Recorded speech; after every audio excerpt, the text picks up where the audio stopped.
Hi బాగున్నారా? ఈరోజు నేను బీట్రూట్ పచ్చడి చేస్తున్నాను.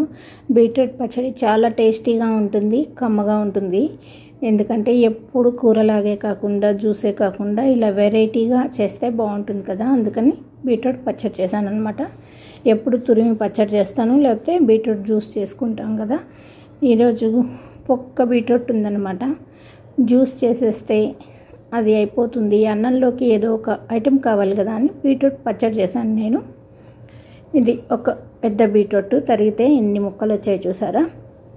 నెక్స్ట్ దీనికి కావాల్సిన పదార్థాలు: పచ్చిమిర్చి ఒక 4 పచ్చిమిర్చి, 4 ఎండుమిర్చి.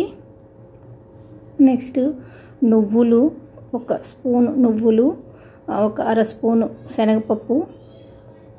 నెక్స్ట్ ఆవాలు, జీలకర్ర అంటే పోపు దినుసులు అన్నీ వేసేసుకొని పచ్చిమిర్చి వేసుకున్నాను. ఎండుమిర్చి కూడా వేసుకోవాలి. నేను ఎండుమిర్చి కారం చేసేసాను, అందుకని ఎండుమిర్చి పౌడర్ అర స్పూన్ వేసుకున్నాను అనమాట.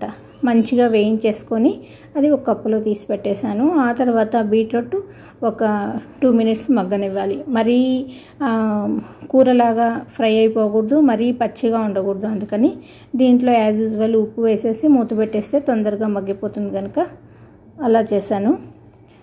ఉప్పు వేసేసి ఒక్కసారి బాగా కలిపేసి ఆ తర్వాత మూత పెట్టేస్తే మంచిగా ఉడికిపోతుంది అన్నమాట. తొందరగా బీట్రూట్ చూడటానికి హార్డ్గా కనిపిస్తుంది కానీ చాలా తొందరగా అయిపోతుంది అన్నమాట.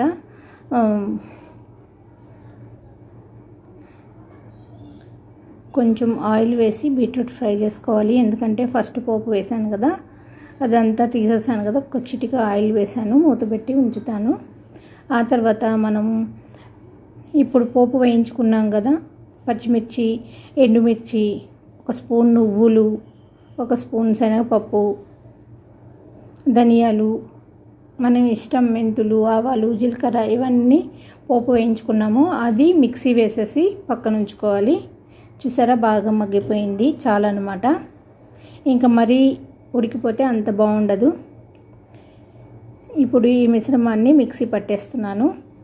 ఇది మొత్తం మిక్సీ పట్టేసి ఆ తర్వాత బీట్రూట్ కూడా వేసి ఒకసారి తిప్పేస్తే బాగుంటుంది అనమాట. మరి మెత్తగా చేసేయకూడదు జ్యూస్ లాగా, మరి పేస్ట్ లాగా కూడా చేయకూడదు, కచ్చాపచ్చాగా అనమాట. చాలా టేస్టీగా ఉంటుంది. బీట్రూట్ తినని వాళ్ళు కూడా తినేస్తారన్నమాట.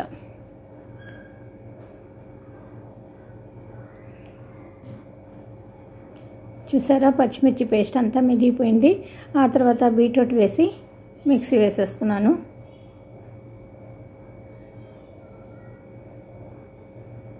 కలర్ఫుల్గా ఉంటుంది బీట్రూట్ పచ్చడి, చాలా టేస్టీగా కూడా ఉంటుంది.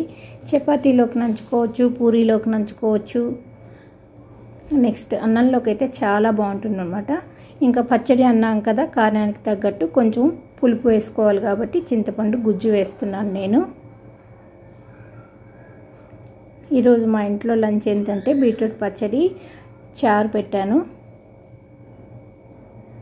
అయిపోయింది. చింతపండు గుజ్జు వేసాను, ఒక తిప్పేసాను, మెదిగిపోయింది. ఆ తర్వాత పోపు వేసుకుంటున్నాను.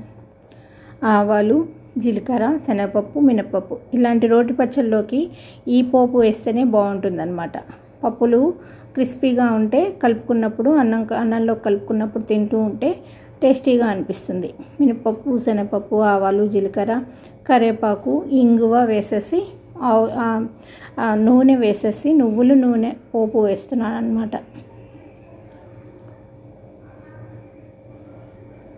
చూసారా, పేస్ట్గా అవ్వలేదు, మరీ జ్యూసీగా అవ్వలేదు, కచ్చాపచ్చాగా ఉందన్నమాట.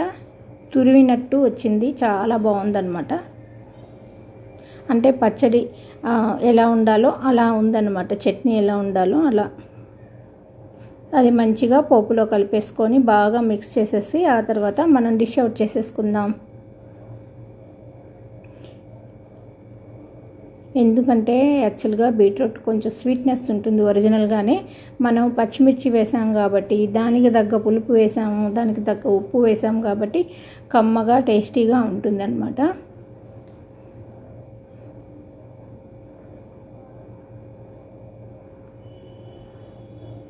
పైగా 4-5 ఉన్నప్పుడు ఒక్క బీట్రూట్ కూర చేస్తే సరిపోదు కనుక ఇలా పచ్చడి చేశాను. సరిపోతుంది, అందరికీ సరిపోతుంది కాబట్టి.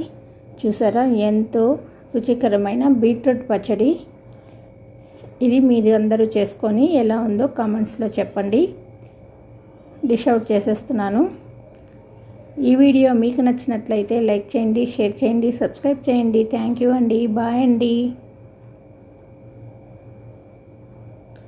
ఇలా రోజువారీ పచ్చళ్ళు ఎన్నో చేస్తూ ఉన్నానన్నమాట. ఇవన్నీ చూడటానికి మీరు సబ్స్క్రైబ్ చేసుకొని లైక్ చేయండి. ఓకే అండి. బాయ్ అండి.